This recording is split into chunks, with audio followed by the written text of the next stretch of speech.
10장 16절에서 20절 말씀 가지고 뱀처럼 지혜롭고 비둘기처럼 순결하여라, 이런 제목의 말씀을 들어갔습니다.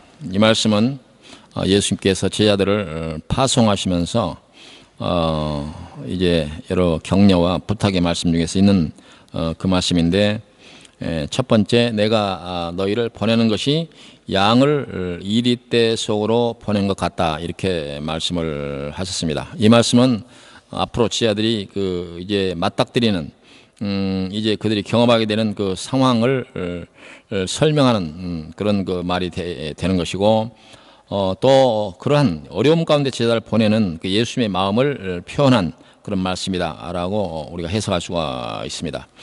바로 이 제자들이 이제 나가서 전하는 그 세상은 당시에 이제 당장 그 유대 사회에서 어떤 상황만을 두고 말씀한 것이 아니라 장차 제자들이 그 말씀을 복음을 전하는 과정에서 얼마나 큰 어려움과 얼마나 많은 고통과 눈물과 그리고 고난과 그리고 또 이 순교의 현장에서 목숨을 내놓고 복음을 전해야 될 그와 같은 상황을 두고 예수님께서 하신 말씀이다, 그렇게 얘기할 수가 있습니다. 왜 그러냐면 이제 이 예수님께서 제자들을 파송한 이후에 그 12 제자들의 일생을 보면 우리가 그걸 알 수가 있는데, 예수님의 12 그 제자 가운데서 가룟 유다는 이제 일찌감치 실패한 그런 그 제자가 되었지만, 그 나머지 11 그 제자들 가운데서 여러 그 전승과 또 이제 전해지는 그 기록들을 보면 이 12 제자 가운데서 사도 요한을 제외하고 10명이 순교를 했습니다. 단지 순교를 했다, 그렇게 표현할 수 없을 정도로 이 순교라고 하는 것이 목숨을 잃는 건데, 그 과정에서 겪었던 그 모든 고난과 고통을 우리가 입으로 말로 표현으로 이렇게 얘기해 볼 수가 없는 이런 상황을 예수님께서 아시고 제자들을 보내면서 너희들 이제 하신 말씀이 내가 너희를 보내는 것이 양을 이리떼 가운데 보낸 것 같다, 그렇게 말씀하신 것입니다. 그러므로 우리가 이런 그 간단한 이제 이 구절 하나가 때론 우리가 덜 중요하게 아니면 그 중요성에 비추어서 그냥 지나가는 말처럼 우리가 얘기했는데, 이 말씀을 깊이 우리가 새겨본다고 하면 이 말씀의 그 중요함, 그리고 그 무게, 그리고 절절함, 절실함, 라고 하는 것을 우리가 느낄 수가 있고, 또 우리가 그걸 느껴야 한다고 생각할 수가 있습니다. 그 전생에 의해서 그 제자들이 당했던 일들을 좀 대체적으로 이렇게 살펴보면, 베드로는 로마에서 거꾸로 십자가에 달려서 죽었다, 이렇게 전해지고 있고요. 야고보 같은 경우는 예루살렘에서 목이 베어서 순교를 당했습니다.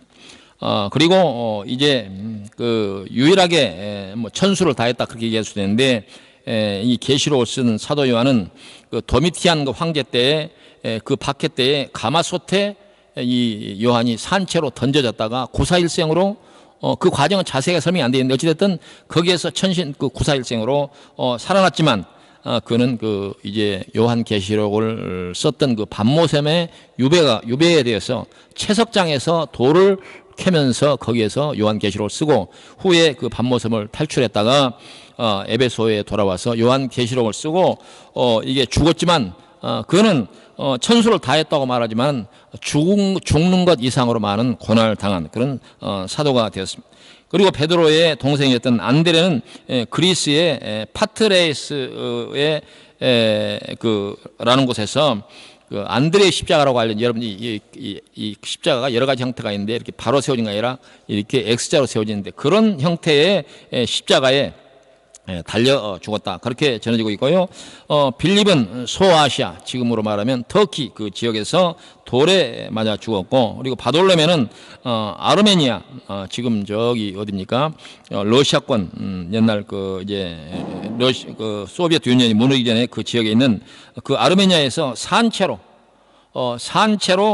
살껍질을 벗기우고 그 다음에 목 베어서 죽임을 당했다, 이렇게 전해지고 있습니다. 그리고 이제 마태는 에리오파에 가서 칼에 찔려서 살해를 당하였고, 도마는 인도에서 창에 몸을 찔려서 그 관통해서 죽었다. 이렇게 전해지고 있습니다. 그리고 이제 야고보가 둘인데, 이제 작은 야고보로 이제 일컬어지는 야고보는 예루살렘의 한 탑꼭대기에서 던져진 후에 돌에 맞고 몽둥이에 맞았으나 거기서 회복된 후에는 결국 몸을 톱으로 배임을 받아서 이제 사망했다. 이렇게 전해지고 있고요. 유다라고 불리기도 하고 다데오라고 불리는 그 지자는 메소포타미아에서 화살에 맞아 죽었다. 이렇게 전해지고 있고요. 시몬, 그 열심당이라고 말하는 그 시몬은 페르시아만 근처에서 폭도들의 공격으로 치명상을 입고 죽었다. 이렇게 되고, 가룟 유다는 잘 아는 대로 예수님을 은 30에 팔고 자살해서 죽었습니다. 긍정적이든 긍정적이지 않든 어떤 평가가 내리든 예수님의 12제자는 이제 그 사도 요한을 제외한 모든 지자들이 정말 그 목숨으로, 죽음으로 그 역할을 감당했다. 이렇게 얘기할 수가 있습니다. 이제 이와 같은 그 제자들의 일대기, 전승에서 내려지는 일대기들을 보면 예수님께서 제자들을 파송하면서 내가 너희를 보내는 것이 이 어린 양을 이리떼 가운데 보낸 것 같다라고 하신 말씀을 여러분들이 이제 좀 더 깊이 좀 이해할 수 있지 않을까, 이렇게 생각이 됩니다. 이제 그러면 예수님께서 제자들을 그런 그 죽음 가운데서 파송했던 예수님은 어땠느냐? 빌립보서 2장 6절 이하에 보면 그는 근본 하나님의 본체시나 하나님과 동등됨을 취할 것으로 여기지 아니하시고 오히려 자기를 비워 종의 형체를 가지사 사람들과 같이 되셨고 사람의 모양으로 나타나사 자기를 낮추시고 죽기까지 복종하셨으니 곧 십자가에 죽으십니다. 예수님께서 십자가에 달려 돌아가실 때 당했던 모든 그 순환, 수모, 고난, 고통, 눈물, 그와 같은 걸 여러분들이 모르지 않으실 것입니다. 벌써 이제 이 예수님과 그 12지자들이 갔던 그 길은 우리가 상상할 수 없는 길을 갔다. 그것이 바로 복음 전도자가 가야 할 길이다, 그런 말이죠.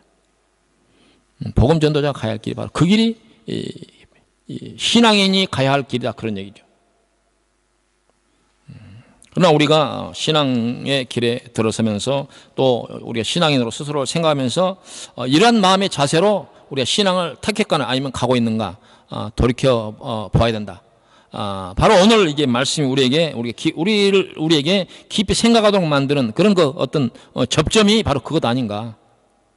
신앙의 길이 주일날 일주일 중에서 하루 내서 이렇게 와서 좋은 분위기에서 좋은 대화를 나누고 형제요 뭐 그동안 잘했었으며 그리고 여러 그런 우리가 이제 이 세상에 지친 마음들이 위로받고 그런 것도 우리 충분히 긍정적인 그런 역할이기는 하지만 그러나 신앙의 길은 우리가 생각보다도 훨씬 더 심각한 그러한 일이다, 그렇게 얘기를 할 수가 있습니다. 빌립보서 1장 29절 이하에 보면 그리스도를 위해서 너희에게 은혜를 주신 것은 그리스도를 위해서 너희에게 은혜를 주신 것은 다만 그를 믿을 뿐 아니라 또한 그를 위하여 고난도 받게 하려 하심이라. 이렇게 되어 있습니다. 그리고 이제 이 말씀은 바로 바울 사도가 하신 말씀인데 이와 같은 말씀하면서 너희에게도 그와 같은 싸움이 있으니 너희가 내 안에서 본 바요 이제도 내 안에서 듣는 바니라. 이렇게 바울 사도가 말씀합니다. 지난 주일에 바울 사도가 겪었던 모든 경험을 이렇게 쭉 설명을 했는데 뭐 매도 수없이 맞고 돌에 맞고 뭐 바다의 위험과 뭐 동물의 위험과 이런 목숨 경악을 했던 이와 같은 것들을 쭉 나열해서 여러분들이 들었습니다. 바로 그 사례들이 이 바울의 안에서 바울의 실제 그 생활 속에서 이 말씀을 받는 자들이 보고 느꼈던 것들이다, 이렇게 바울 사도는 말씀하고 있습니다. 그래서 로마서 8장 17절 지하에 보면 자녀이면 또한 상속자 곧 하나님의 상속자요 그리스도와 함께한 상속자이니 우리가 그와 함께 영광을 받기 위하여 고난도 함께 받아야 할지니라, 이렇게 말씀하고 있습니다. 디모데후서 2장 3절에 보면 너는 그리스도 예수의 좋은 병사로 나와 함께 고난을 받으라, 이렇게 얘기하고 있습니다. 베드로전서 4장 1절에 보면 그리스도께서 이미 육체의 고난을 받으셨으니 너희도 같은 마음으로 갑옷을 삼으라. 그리스도께서 이 육체의 고난을 고난을 몸에 이게 경험했으니까 너희도 같은 마음으로 마음에 준비하라. 갑옷을 준비하라. 이런 얘기입니다. 예수님께서 오늘 본문을 통해서 지혜들을 파송하시면서 하신 말씀은 너희 가는 길이 고난의 길이다. 그런 얘기죠. 이 고난의 길이라고 하는 그 말로서는 오히려 부족하고 너희가 가는 길이 죽음의 길이다. 그런 얘기가 아니겠어요? 실제로 그 모든 지혜들이 그걸 경험하지 않았습니까? 지난주 추수감사절 때 소개했던 그 퓨리턴 청교도들이 미국 땅의 신앙의 자유를 위해서 그리고 새로운 미지의 개척의 어떤 세계를 찾아 나왔지만 그들은 결과적으로 떠났던 102명 중에서 거의 60명 이상이 죽고 살아남은 자가 마지막 단계에서 새로운 그 서약서에 서명한 사람이 41명에 불과했다. 그러니까 몇 명이 죽었습니까? 61명이 절반 이상이 죽었습니다. 그게 바로 신앙을 향한 자들의 길입니다. 신앙을 향한 자. 그리고 우리가 이제 우리 한국 교회, 한국의 복음이 전해진 당시에 우리 한국만큼 또 순교자가 많은 나라도 없습니다. 천주교와 기독교가 이제 그 서로 시차를 두고 우리 한국교회에 전해지는 과정에서 얼마나 많은 순교자가 있는지 모릅니다. 우리가 알지 못했지만 그 천주교 순교자들도 엄청나게 많은데 경기도 일대에 순교자들을 기념하는 그런 성당들이 많이 있고 또 서울권에서는 마포 그 절두산이라고 하는 것을 혹시 여러분들이 기회되면 그것도 한번 가보세요. 마포 절두산이라는 그 말이 원래 그 고유한 지명이 있는데 절두산이라는 건 무슨 말이냐면 목을 잘린 산이다 그 말입니다. 거기서 얼마나 많은 성도들이 목이 잘려서 죽은지 모릅니다. 지금도 거기에 순교했던 그런 그 순교자들의 무덤뿐만 아니라 후에 한국의 복음을 전하기 위해서 왔던 많은 선교사들이 그 외국인 공식적으로는 외국인 묘역 이렇게 이제 그 거기가 간판이 되어 있는데 거기 한번 가보세요. 한 번이라도 한번 가보세요. 다른 데 한국 가서 바쁘고 갈 곳이 많겠지만 한 번 정도 가보세요. 생각이 달라질 것입니다. 남의 나라, 자기 나라도 아니고 남의 나라에 와서 복음을 전하다가 목숨을 바치고 한국을 자기 나라 땅보다 더 사랑하는 많은 순교자들의 피가 거기에 있습니다. 베드로전서 아까 4장 1절에 소개됐던 그리스도께서 이미 육체의 고난을 받으셨으니 너희도 같은 마음으로 갑옷을 삼으라 이렇게 말씀을 하신 것입니다.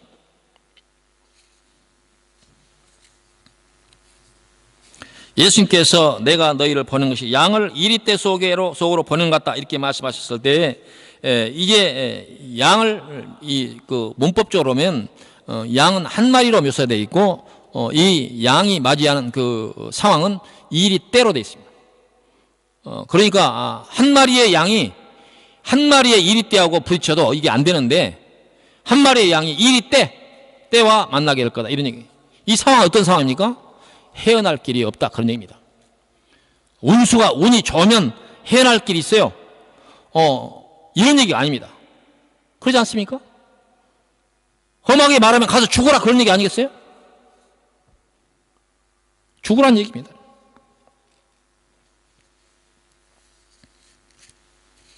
싸움이 안 되는 그런 대결 구도라고 할 수가 있죠.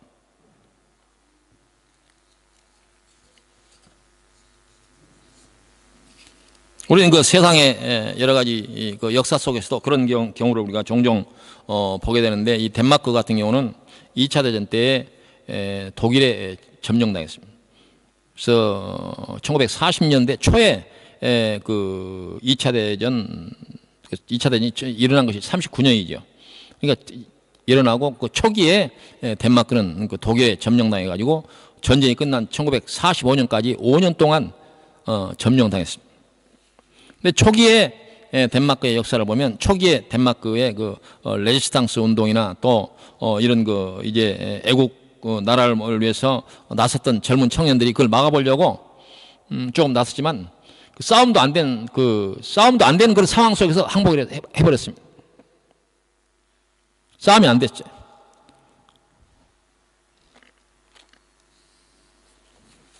원래 이 독일이 덴마크를 침공했을 때는 덴마크 침공이 목적이 아니라 여러 그 자료나 그 기록을 찾아봤더니 실은 그 노르웨이를 침공하기 위해서 덴마크는 발판으로 삼기 위해서 저기 올포에 있는 공항을 먼저 차지해야 저기 노르웨이를 차지할 수 있고 노르웨이는 왜 차지하려고 그러냐? 저기 현재 그 유명한 관광지는 그 베르겐이 이 북유럽의 전략적으로 가장 중요한 그 해군 기지가 될 수가 있고, 그리고 저도 한번 가봤지만 저기 독일 노르웨이 북쪽에 가면 나르빅이라고 하는 그 제일 마지막 그 거점 도시가 있는데 그 도시가 나르빅입니다. 그 일대가 탄광입니다. 그 좋은 철광석이 많이 나. 그래서 독일군이 나니 장기전을 펼 때에 이 철광석이 많이 필요하다. 그래서 이 북유럽을 일단 장악을 해야 이런 그 좋은 철광석을 가지고 무기를 많이 만들거다. 그래서 노르웨이를 점령하기 위해서 덴마크는 지나가는 그 거점으로 그렇게 생각했어요. 그래서 덴마크는 사실상 독일이 이게 그렇게 크게 생각지도 않았는데, 그러나 이제 덴마크도 군인들이 있었고 혈혈 청년들이 있었기 때문에 막으려고 했지만 그건 중과부적으로 바로 그냥 얼마 시작하자마자 바로 손들어 버렸어요. 이걸 갖다가 이제 중과부적이다, 그렇게 중과부적. 싸워볼 수 있는 그런 상대 아니기 때문에 그런 상대의 그 상황을 중과부적이다 이렇게 얘기를 하는데, 오늘 성경에서 이제 이 어린 양 한 마리와 이 이리떼를 이렇게 이와 같은 그 표현을 보니까 그때 생각이 나는 거예요. 아마 그때도 이 덴마크도 어린 양과 같은 이 정말 연약한 양이 이리떼들에게 짓밟혀서 순식간에 점령당했던 그런 역사를 볼 수가 있습니다. 바로 예수님께서 지자들을 이제 이 전도의 길에 내보낸 것은 승리할 수 있는 그런 어떠한 그 가능성을 두고 보내는 것이 아니라 가서 죽어라 라고 하는 그런 그 말로 해석될 수 있는 그런 명령을 내리신 것이다 라고 할 수가 있습니다. 구약시대에 보면, 구약의 여러 기록들을 보면, 특히 여러 역사에 보면 이스라엘 백성들이 가는 곳마다 그 전쟁에 수많은 전쟁을 치르게 되는데, 수많은 전쟁 가운데서 승승장구하고 하나님이 함께 하셔서 승리했다더라, 이런 기록들이 많이 있어요.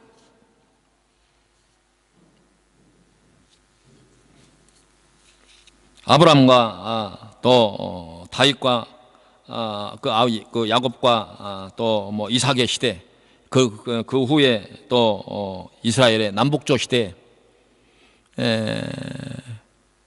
또 그 이전에 모세가 이스라엘 백성들을 이끌고 가나안 땅까지 입성하는 그 과정에서 수많은 전쟁을 치를 때 여러 기록들을 보면 하나님께서 함께 하시면 승리를 하고, 하나님께서 또 이 도우심으로 승리했다, 이런 기록들이 많이 있습니다. 이런 그 구약의 기록들이 특히 그 유대 사회에서 유대인 그 사회에서 성경적 그 뜻으로, 하나님께서 이 말씀을 주신 뜻으로 해석되지 않고 하나님 민족적으로 어떤 그 국수주의, 또 이런 그 민족주의, 그런 그 상황에서 이해되면서 이 성경을 아주 왜곡되게 그들이 해석을 했습니다. 이와 같은 것들은 그 당시에 유대인들뿐만 아니라 오늘 이 시대에도 상당히 우리 신앙생활에서 걸림돌이 되고 있는 그런 해석들이 많이 있습니다. 우리가 기독교 신앙을 가진 사람들이 가는 곳마다 승리합니까? 그건 착각이죠. 구약 성경에서 그렇게 오해되어지는 그런 부분들이 많이 있지만, 그러나 예수님께서 제자를 보낼 때 가서 실패하라, 그런 얘기입니다. 실패. 이것이 복음의 길이고 이것이 신앙의 길이다, 이것이. 어떻게 어린 양이 이 때 가운데 살아날 수가 있습니까?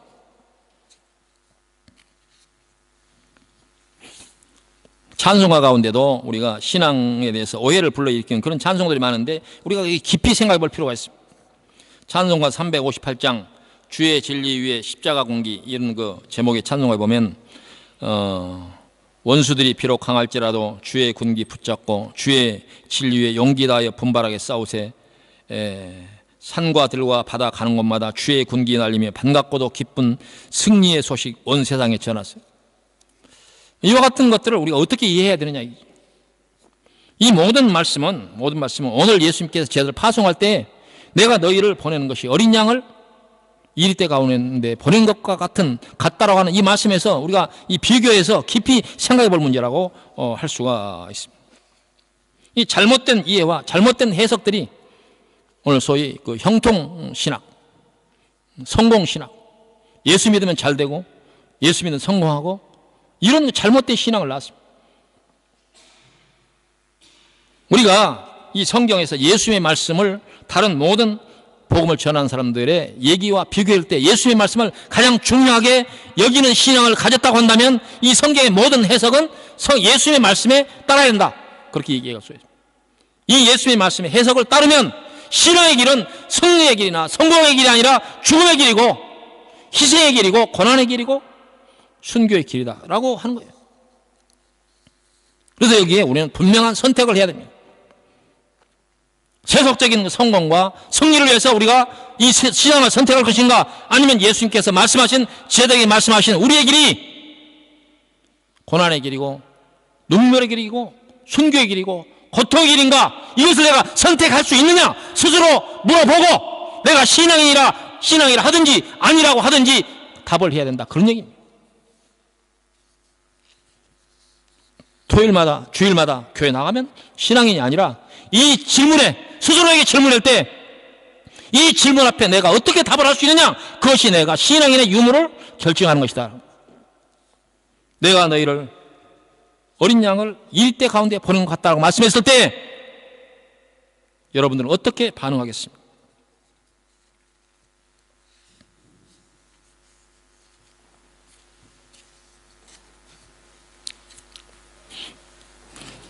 예수님은 이렇게 말씀하십니다. 이 상황을 맞이할 때 뱀같이 지혜롭고 비둘기같이 순결하라. 뱀같이 지혜롭고 비둘기같이 순결하라. 이 말씀을 두고 우리는 여러 가지 고민이 됩니다. 뱀은 그동안에 우리가 생각했을 때 좋은 이미지는 아니잖아요.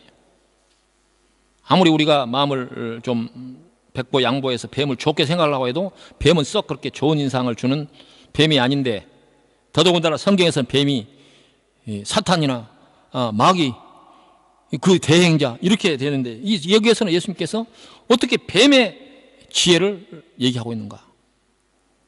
이 말씀을 해석할 때 많은 그 설교자들이 고민을 많이 했던 것 같아요. 저도 고민해요. 도대체 이걸 어떻게 설명할 것인가? 원문에 대한 그 해석에 대한 능력이 뛰어난 것도 아니고, 고민이 되는 거예요. 여러분은 어떻습니까? 이 말씀을 읽을 때마다 그냥 어려우니까 그냥 지나칩니까? 아니면 어떤 어려운 문제 부딪히면 어떻게 해석해 볼까 고민을 해봅니까? 여기서 우리가 가능한 설명을 한 두 가지 정도로 설명해 볼 수가 있는데, 뱀의 지혜를 동원해서 뱀같이 적의 공격을 효과적으로 피하라. 뱀이 얼마나 날개를 합니까? 그 몸치가 잡으면서도 그 왜 유튜브에 그 정글에 이런 그 여러 가지 보여줄 때 이 뱀이 몸치가 큰 막 그 짐승하고 싸울 때 물러나지 않고 싸우는 이거 장면 안 봤어요? 그러란 얘기입니까? 뱀의 지혜를 생각한다면 충분히 우리께 연상되는 거 아니겠어요? 그럼 우리가 복음을 전하고 할 때 그렇게 하라는 얘기입니까? 뱀은 굉장히 그 상대를 공격할 때 급소를 공격하는 그런 게 있어요. 급소를. 그래서 황소도 쓰러뜨리고 때로는 코끼리도 쓰러뜨리고 뭐 사람 물론입니다. 은폐할 수 있으면 은폐하고 공격을 할 수 있으면 공격하라. 그런 말입니까?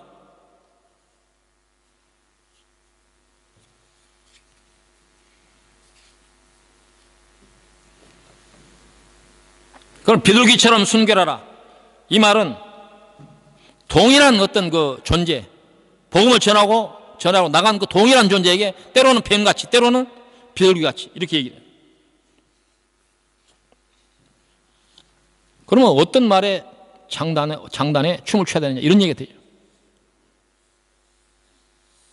뱀을 연상하고 나오는 여러 가지 우리가 상상되는 여러 아주 그 날카롭고 자기를 은폐하고 때로는 필요하다면 급소를 찔러서 공격하는 이런 뱀과 속수무책 이리때 가운데 당할 수밖에 없는 이런 어린 양의 모습, 그리고 순결한 비둘기가 얼마나 뭐 그렇게 공격적입니까? 이 문제는 여러분들도 스스로 고민해 보길 바란다 그 말입니다. 스스로. 저도 여기에서 이렇다 그렇게 대답을 드릴 수가 없습니다. 고민을 해보기를 바랍니다. 이 말씀에 대해서 존 파이퍼라고 하는 그 미국 감리교회 목사님인데, 미네소타에서 목회한 미국 목사님인데, 이 부분에서 이렇게 설명을 했습니다. 제가 그분보다 이 부분을 더 잘 설명할 방법이 없어서 그대로 제가 소개를 해야 될 테니까 여러분들이 듣고 고민해 보기를 바랍니다. 당신은 이 문제에 있어서 당신의 마음에 있는 대로 해야 합니다. 만일 도망가는 것이 당신의 마음에 있다면 도망가십시오. 만일 핍박을 당하며 서 있는 것이 당신의 마음에 있다면 그렇게 하십시오. 결코 진리를 부인하지는 마십시오. 도망가는 자는 그렇게 할 마땅한 근거가 있습니다. 핍박을 당하는 자도 그렇게 할 마땅할 근거가 있습니다. 그렇습니다. 같은 사람이 도망갈 수도 있고 핍박을 받으면 서 있을 수도 있습니다. 그의 마음에 있는 하나님의 부름과 하나님의 일하심에 따라서 어느 쪽도 될 수 있습니다. 모세는 도망가기도 했고 머무르기도 했습니다. 동일한 이분이 다윗은 도망가기도 했고 견디며 참기도 했습니다. 에레미야는 도망가기도 했고 견디며 참기도 했습니다. 예수님께서는 물러나기도 하셨으며 견디며 참기도 하셨습니다. 또 바울은 도망가기도 했으며 견디며 참기도 했습니다. 베드로도 또 그렇습니다. 베드로는 감옥에 갇혔다가 또 천사가 와서 풀어줄 때 또 밖으로 빠져나옵니다. 나는 이제 죽겠다 그렇게 할 수도 있었지 않겠어요? 그냥 그렇게 합니다. 우리가 성경을 이해할 때 너무 한쪽으로 몰아가는 그 일에 대한 위험성에 대해서 우리가 고민을 해보아야 된다 그런 말입니다. 이 파이퍼 목사님이 이렇게 말합니다. 여기에는 몇 가지 법칙이 있습니다. 핍박을 견디며 서 있어야 할지 아니면 도망가야 할지 판단할 수 있는 가장 적절한 사람은 본인 자신입니다. 그 사람 본인만이 자신의 현재의 힘을 고려하여 그 밖에 여러 사안들과 재반 여건들을 고려하여 판단을 내릴 수가 있습니다. 하찮은 두려움 때문에 도망가지는 마십시오. 도망가는 것이 하나님의 명령이라면 도망가십시오. 하나님께서 도망갈 문을 열어주시고 그러한 열린 문이 하나님의 섭리이고 하나님의 말씀이 그런 도망을 지지함으로 도망가는 것이 하나님의 명령으로 판단되는 경우 도망가십시오. 그러므로 당신이 도망을 가든 붙잡힘을 당하든 하나님이나 사람에 대해서 서운해하지 마십시오. 하나님께 서운해하지 말라 하는 것은 당신은 그의 종이기 때문에 당신의 목숨과 당신의 모든 것이 다 그분의 것입니다. 사람에 대해서 서운하지 말라 하는 것은 그는 하나님의 막대기며 이를 통해서 당신에게 협력하여 선을 이루어질 것이기 때문입니다. 혹 도망쳤습니까? 기뻐하십시오. 혹 붙잡혔습니까? 기뻐하십시오. 모든 것이 하나님의 손 안에 있으니 상황에 어떻게 되든 기뻐하십시오. 도망받아 죽음을 선택한 선교사에 대한 판단을 더디하도록 합시다. 생명을 선택한 선교사에 대한 판단을 더디하도록 합시다. 그보다는 차라리 말씀으로 충만하게 하는 규칙적 말씀 훈련과 순종에 매일 헌신하고 마음을 새롭게 함으로 변화를 받아 하나님의 선하시고 기뻐하시고 온전하시듯이 무엇인지 분별하는 것에 우리 자신을 헌신을 해야 합니다. 이렇게 되어 있습니다. 이 존 파이퍼 목사님의 말씀에 공감하는 것이 참 많습니다. 그러나 이것도 여러분들이 판단하기를 바랍니다. 예수님께서는 이렇게 말씀하십니다. 17절 이하에 사람들을 조심하라. 그들이 너희를 법정에 넘겨주고 회당에서 채찍질할 것이다.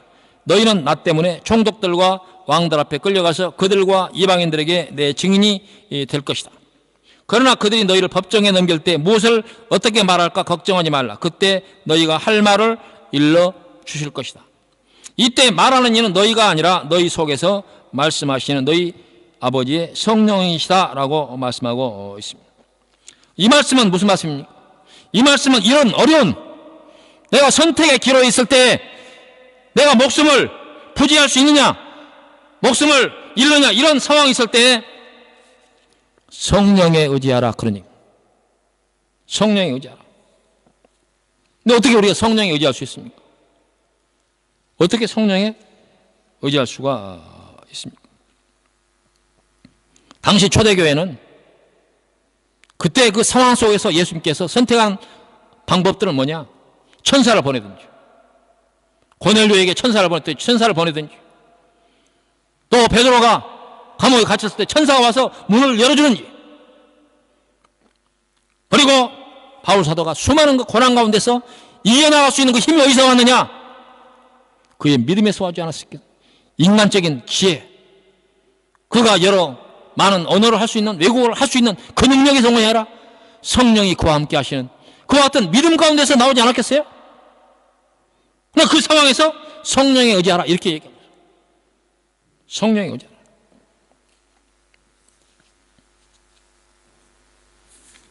그럼 오늘날 우리가 어떻게 성령에 의지할 수 있습니까? 기도를 열심히 하신 분은 기도를 열심히 하는 방법으로 성령에 의존할 수가 있습니다. 틀림없이 하나님께서 그 기도 가운데 지혜를 주실 것입니다.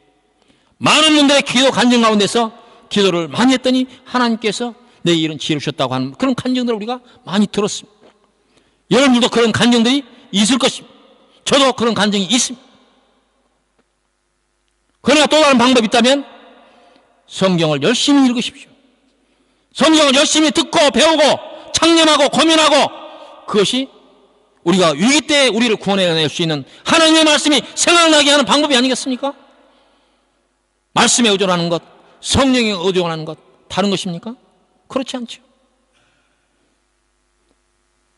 그러면 우리가 이 어려운 상황에 와 있을 때 우리를 지켜내는 힘은 어디서 오느냐?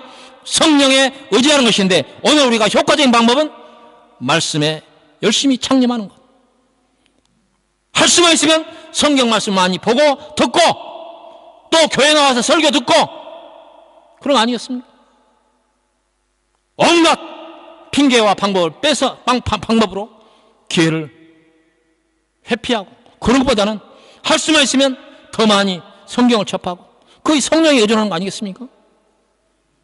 그렇지 않다면 이 성령에 의존하는 또 다른 효과적이거나 지혜로운 방법이 뭐가 있겠습니까? 그래서 어려운 일이 있을 때 얼마나 그가 하나님의 말씀에 깊이 창념하고 있는가가, 그가 어떤 어려운 상황에서 어떤 것을 선택할 수, 지혜로운 것을 선택할 수 있는 가장 큰 힘이 거기서 나올 것입니다.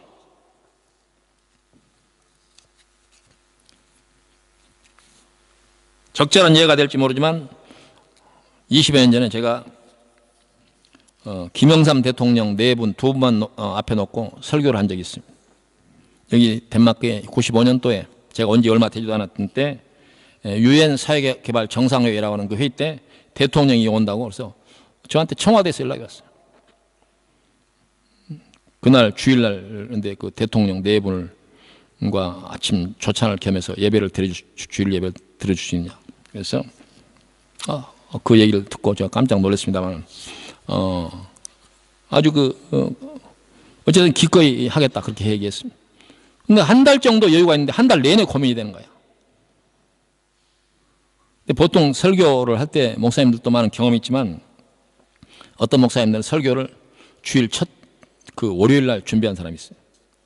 어떤 분은 뭐 수요일 날 준비한 사람이 있고, 어떤 사람은 그 주일 거의 임박해서 준비하는 사람도 있고, 각각 그 효과와 유용성에 대해서 다른 해석을 합니다. 어찌됐든 한 달 내내 고민이 된, 한 달 내내 입이 바짝바짝 타고 막 입이 쥐고 고민이 너무 된 거예요. 그래서 설교문을 한 달 내내 고쳤어요. 써놓고 보면 마음에 안 들고 고치고. 그때 내가 경험한 것이, 설교를 준비하는 시간이 길다고 해서 좋은 설교가 나온 건 아니다라고 하는 것을 제가 정말 결실하게 깨달았어요. 계속적으로 고쳐도 나중에 제가 고민이 돼서 한국에 그 존경하는 목사님한테 전화를 했어요. 고민이 됩니다, 목사님. 그랬더니 그 목사님이 한마디로 성령대로 해 이렇게 마시던가, 그렇게 얘기를 하는 거예요. 성령대로 해. 그래서 그 말씀을 듣고 알았습니다 그렇게 얘기했지만 그 말씀이 빨리 또 이해가 안 되는 거예요. 그런데 굉장히 마음이 편해졌어요. 성령대로 해. 왜 그 날짜가 가까워지면서 마음이 굉장히 편안해지고, 그날 그 청와대 경호실에서 저를 저 아파트까지 차로 시커먼 차로 데리고 왔. 같이 나서는데 그 순간 얼마나 마음이 편한지, 그 아주 특별한 경험을 했어요. 특별한 경험을 했어요. 이게 성령에 의존하는 것인가? 이런 생각이. 근데 그때 아침에 아침 식사를 겸한 예배를 드리면서 이제 조찬 뭐 기도회 예배 뭐 이렇게 형식을 했는데, 그 갈 때 대통령 내외를 딱 만났는데 이 양반들이 대통령으로 보이는 것이 아니라 어떤 시골교회 장로님과 시골교회 권사님으로 보이는 거예요. 측은한 마음이 드는 거예요. 높아서 막 벌벌 떠는 사람이 아니라 실수할 뻔했어요. 아니 너무 아주 시골에 왜 장로님 아주 그날 아침이다 보니까 얼마나 피곤했겠어요. 막 여러 외국의 정상들 만나고 그 아침 예배 끝나자마자 바로 중국의 그때 수상을 만나기로 계획이 돼 있어서 시간을 원래 1시간을 잡았는데 한 20분 줄여주십시오. 이렇게 그런 상황이니까 얼마나 바쁘겠어. 그러니까 이 노인네가 딱 노인태가 줄줄 흐르더라고. 멀리서 보면 막 이렇게 바르고 이렇게 막 코디를 하고 그래서 그렇지, 가까이서 보니까 대통령은 원래 그 양반 하는 것을 즐기는 양반이라 그렇다 치고, 그 손명순 여사는 피곤에 지쳐가지고 이 얼굴에 좀 대단히 죄송하지만 이 화장이 얼굴에 안 먹혀가지고 이게 말이야 너무 아침 일찍 근데 막 훤히 들어오는 거예요. 또 그분도 태도도 아주 겸손하더라.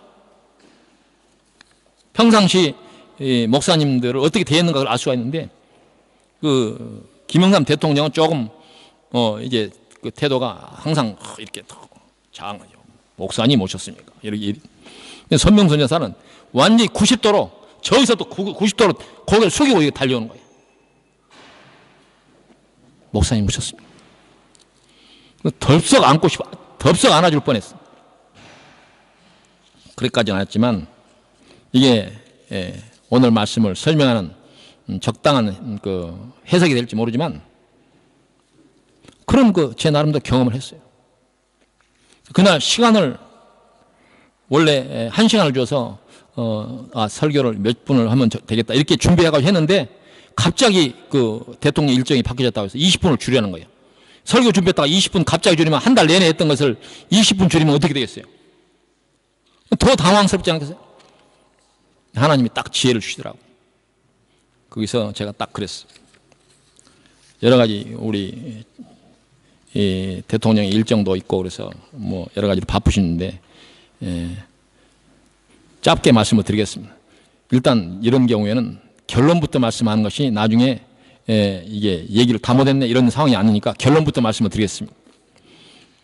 그래서 미리 결론부터 말씀하니까 다 얘기 못해도 결론을 미리 해놓으니까 부족함이 없는 설교가 되는 것 같더라고. 여러분 어떻게 생각하세요? 그때 그 설교 내용의 핵심이 뭐냐? 누가 힘이 센 건가? 요한 그 3서에 있는 요한 1서 3장에 나오는 말씀인데, 예수 그리스도를 주로 시인한 자가 가장 힘이 세다 그런 얘기입니다. 거기 성경에. 그때 당시 우리나라에 힘이 제일 센 사람이 누구예요? 어쨌든 대통령 아니겠어요? 그래서 대통령도 힘이 진정으로 세려면 여러 정치적 그때 당시 막 우리 한국의 정치 상황이 굉장히 복잡했어요. 그때 그리스도를 예수를 주로 시이는 자가 힘 있는 자다. 이게 결론입니다. 그렇게 설교를 했던 적이 있습니다.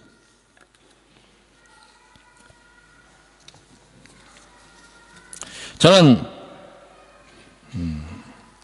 이 순교적 그런 상황을 우리가 맞이할 때 신앙인으로서 혹은 목사로서 혹은 선교사로서 어떻게 대할 것인가 고민을 해봤습니다. 여러분도 한번 고민을 해보기를 바랍니다. 그래서 누군가가 저에게 또 예수님이라고 해도 좋습니다. 이런 상황이 오면, 순교를 해야 되는 상황이 오면 너는 순교를 하겠다고 하겠느냐, 이렇게 만약에 저한테 질문한다면 저는 이렇게 답을 하겠습니다. 저뿐만 아니라 예수를 믿는 사람이 누구나 이 상황에 대해서 할 말과 준비된 마음이 있어야 된다고 저는 생각합니다. 여러분도 그런 마음을 한번 준비를 하길 바랍니다. 이렇게 저는 고백하겠습니다. 지금 생각이 아니라 옛날에 그렇게 생각했어요. 주여, 저는 만약 그런 상황이 오면 순교하겠습니다. 이렇게 말 못합니다. 이렇게 말 못합니다. 제가 돌봐야 할 어린 자녀들도 있고, 그때는 아이들이 뭐 이만했으니까.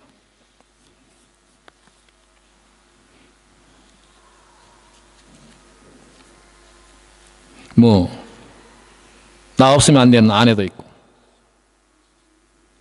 또 연세 많으신 부모님도 있고, 고민해야 할 문제가 많이 있습니다. 제가 피할 수 있으면 그 순교의 상황을 피할 수 있게 좀 해주십시오. 그게 솔직한 제 마음입니다. 그러나 꼭 제가 순교를 해야 된다면 하나님께서 내게 그 믿음을 주십시오.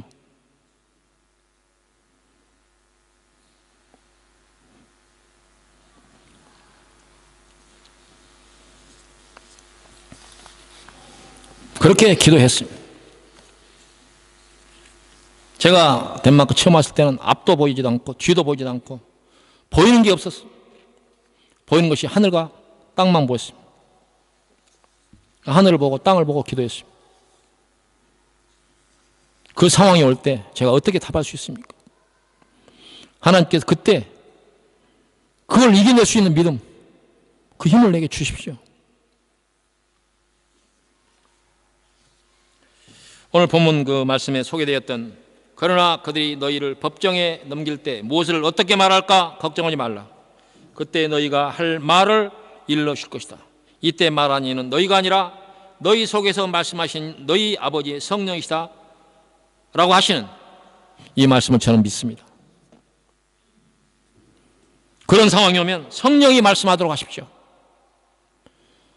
여러분들의 지혜가 그걸 가로막지 않도록 하십시오. 여러분들의 상식이, 여러분들의 나름대로의 가치관이 그걸 결정하지 않도록 하고 하나님의 성령이, 하나님의 말씀이 그걸 결정하도록 마음을 비우십시오. 거기에서 하나님의 능력이 나타납니다. 그래야 할 말이 있지 않겠습니까? 우리의 성공은 이 세상에 있는 거 아닙니다. 이 세상에 성공해도 장수했다고 하는 장수도, 부귀 공명도 일순간에 사라지는 것입니다.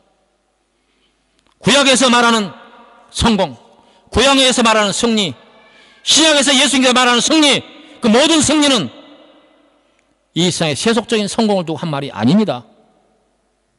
하나님의 나라입니다. 영원한 하나님의 나라, 영원한 생명의 나라, 영광의 나라, 그 나라를 두고 성공이라고 말하는 것입니다.